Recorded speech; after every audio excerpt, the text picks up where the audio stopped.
You may be familiar with water sport called surfing.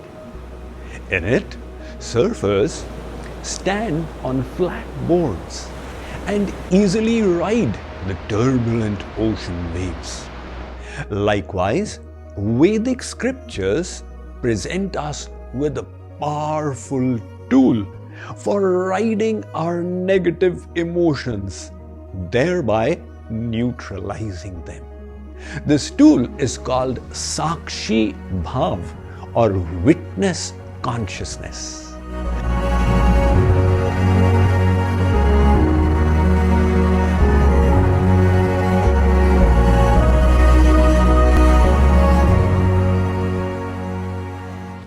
The state of being comes naturally to the saints. Let's take inspiration from Ramana Maharshi. He lived in the first half of the 20th century in Tiruvannamalai in Tamil Nadu. In the year 1947, his health began failing him. The next year, a small nodule appeared on his forearm.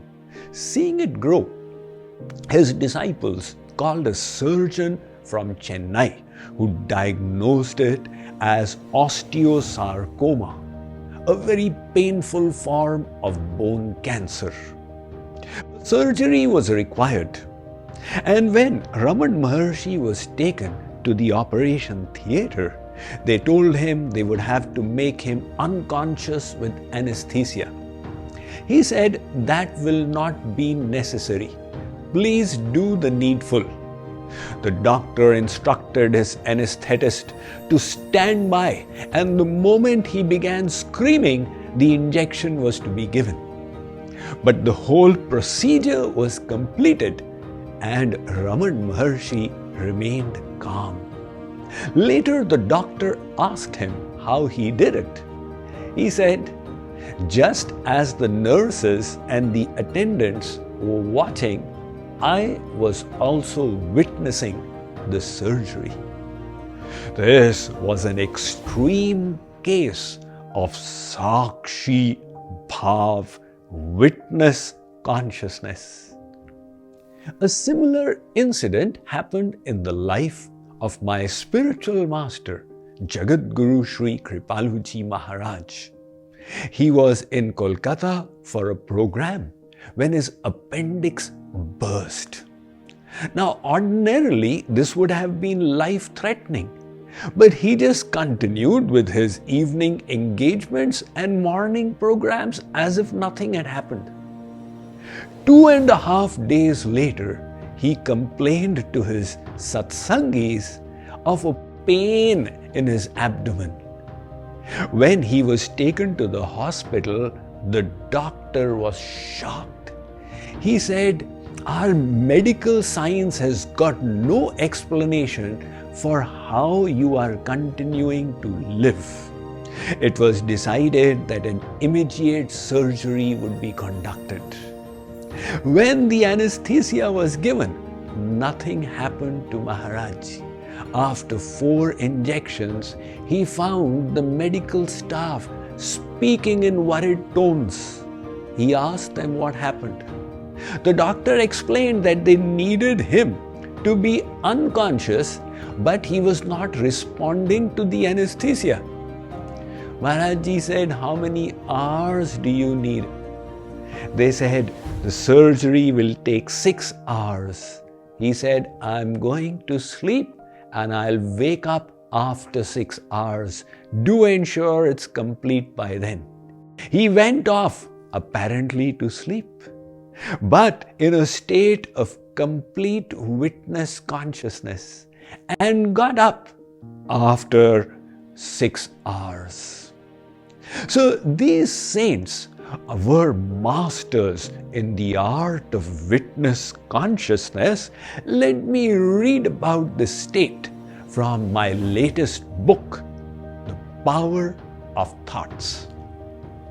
For the enlightened saints, this witness mindset comes naturally.